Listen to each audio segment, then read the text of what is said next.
Good day to you. Hope you're having a wonderful day. We've been reading in the book of Numbers. Now we're ready to read chapter 31. Last time we read Numbers chapter 30, and that was about the law of vows. This chapter, chapter 31 in Numbers, is going to be about basically, this heading says the slaughter of Midian, but basically vengeance is taken on the Midianites and also on someone we remember called Balaam, the son of Beor, okay? Remember, we mentioned in the past that he was going to come to a bad end, and this is basically, he's just a footnote. He's just mentioned here as one of those. But nonetheless, this is Numbers chapter 31, and I am reading in the Amplified Bible. The Lord spoke to Moses, saying, "Take vengeance for the Israelites on the Midianites. Afterward you will be gathered to your people in death." Moses spoke to the people, saying, "Arm men from among you for war, so that they may go against Midian to execute the Lord's vengeance on Midian for seducing Israel to participate in idolatry. 1,000 fighting men from each tribe of all the tribes of Israel you shall send to the war." So out of the thousands of Israel, 1,000 from each tribe were selected, 12,000 armed for war. Moses sent them 1,000 from each tribe to the war, and Phinehas, the son of Eleazar the priest, to war with them, and the sacred vessels of the sanctuary, and the trumpets to blow the alarm in his hand. They made war against Midian, just as the Lord had commanded Moses, and they killed every male. They killed the kings of Midian, along with the rest of their slain. Evi and Rechem and Zur, the father of Cosbi, you might remember that person, and Hur and Reba, the 5 kings of Midian. Also, Balaam, the son of Beor, they killed with the sword. The sons of Israel captured the women of Midian, and their children, and all their cattle, all their livestock, and all their property they took as spoil of war. They burned all the cities where they lived, and all their encampments with fire. They took all the plunder and all the spoils of war, both people and livestock. Then they brought the captives, the spoils, and the plunder to Moses and to Eleazar the priest, and to the congregation of the Israelites at the camp on the plains of Moab, by the Jordan River across from Jericho. Moses and Eleazar the priest and all the leaders of the congregation went out to meet them outside the camp. But Moses was angry with the officers of the army, the commanders of thousands and of hundreds who served in the war. And Moses said to them, "Have you let all the women live?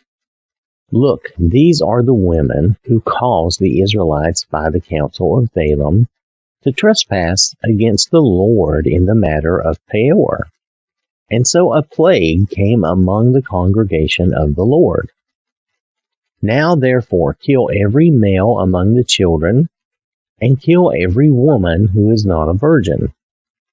But all the young girls who have not known a man intimately, keep alive for yourselves to marry. Camp outside the camp for 7 days whoever has killed any person, and whoever has touched any dead body. Purify yourselves and your captives on the 3rd day and on the 7th day. You shall purify every garment and every article made of leather, and all the things made of goat's hair, and every article made of wood." Then Eleazar the priest said to the men of war who had gone to battle, "This is the statute of the law which the Lord has commanded Moses.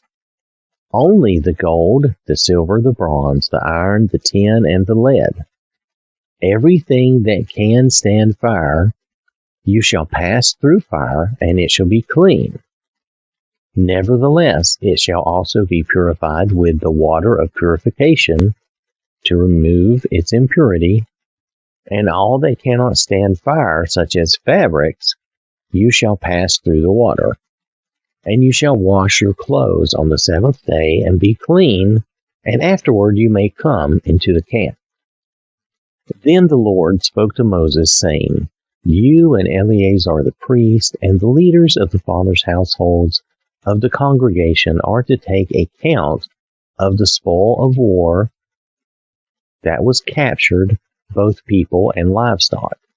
Divide the spoil into 2 equal parts between those who were involved in the war, that is, those who went out to battle, and all the rest of the congregation. Levy a tax for the Lord from the warriors who went to battle, 1 in 500 of the persons, the oxen, the donkeys, and the flocks. Take this tribute from the warrior's half, and give it to Eleazar the priest as an offering to the Lord. From the Israelites' half of the spoil, you shall take 1 out of every 50 of the persons, the oxen, the donkeys, the flocks, and of all the livestock, and give them to the Levites who are in charge of the tabernacle of the Lord. Moses and Eleazar the priest did just as the Lord commanded Moses.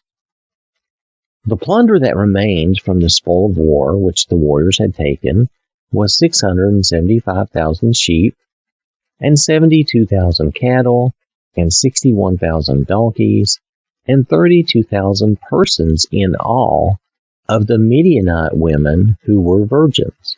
This would have been the young girls up to whatever age would have been virgins. The half share, the portion of those who went to war, was 337,500 sheep in number, and the Lord's levy tax of the sheep was 675. The cattle were 36,000, from which the Lord's levy was 72. The donkeys were 30,500, from which the Lord's levy was 61. The persons were 16,000, from whom the Lord's levy was 32 persons. Moses gave the levy which was the Lord's offering to Eleazar the priest, just as the Lord had commanded Moses. As for the Israelites' half, which Moses separated from that of the warriors, now the congregation's half was 337,500 sheep, and 36 cattle, and 30,500 donkeys, and 16,000 people. And from the Israelites' half, Moses took 1 out of every 50, both of persons and animals, and gave them to the Levites, who were in charge of the tabernacle of the Lord, just as the Lord had commanded Moses. Then the officers who were over the thousands of the army, the commanders of thousands and hundreds, approached Moses. And they said to him, Your servants have counted the warriors under our command, and not one man of us is missing. So we have brought as an offering to the Lord what each man obtained, articles of gold, armlets, bracelets, signet rings, earrings, necklaces, to make atonement for ourselves before the Lord. Moses and Eleazar the priest took the gold from them, all the handmade articles, all the gold of the offering which they presented to the Lord from the commanders of thousands and hundreds was 16,750 shekels. For the men of war had taken plunder every man for himself. So Moses and Eleazar the priest received the gold from the commanders of thousands and hundreds, and brought it into the tent of meeting, tabernacle, as a memorial for the sons of Israel before the Lord. So this was the Lord's vengeance on the Midianites and on Baal, whom he had told in times past. He had told Baal not to go do these things, not to be involved, but Baal got involved. He got involved actually with the king of Moab, right? And then his end here, he ends up with Midian when he couldn't, when his deal with Moab did not work out the way the king of Moab wanted. And then they schemed with the Midianites to cause the children of Israel to sin, and basically, how did we put it here in the verse here? Yeah, Moses said, these are the women who caused the Israelites by the counsel of Balaam. Now, notice Balaam was involved to trespass against the Lord. And so that plague came upon the congregation, if you remember that. If not, you can always go back and reread that. But definitely Balaam is heavily involved in that scheme, if you remember. Let me flip back and I will find the chapter for us. Okay, so this was back in Numbers chapter 25, where the people began to play the prostitute with the women of Moab, and it was these schemes by Balaam and the Midianites and the king of Moab. It was these schemes that caused this problem. And then that's when the zeal of Phinehas, is shown, and he kills Cosby and the Israelite that was sinning with her. I'll put it that way, okay? So this has been Numbers chapter 31. I want to thank you for listening. Hope you have a wonderful day. May God bless you and keep you safe. And remember, God loves you.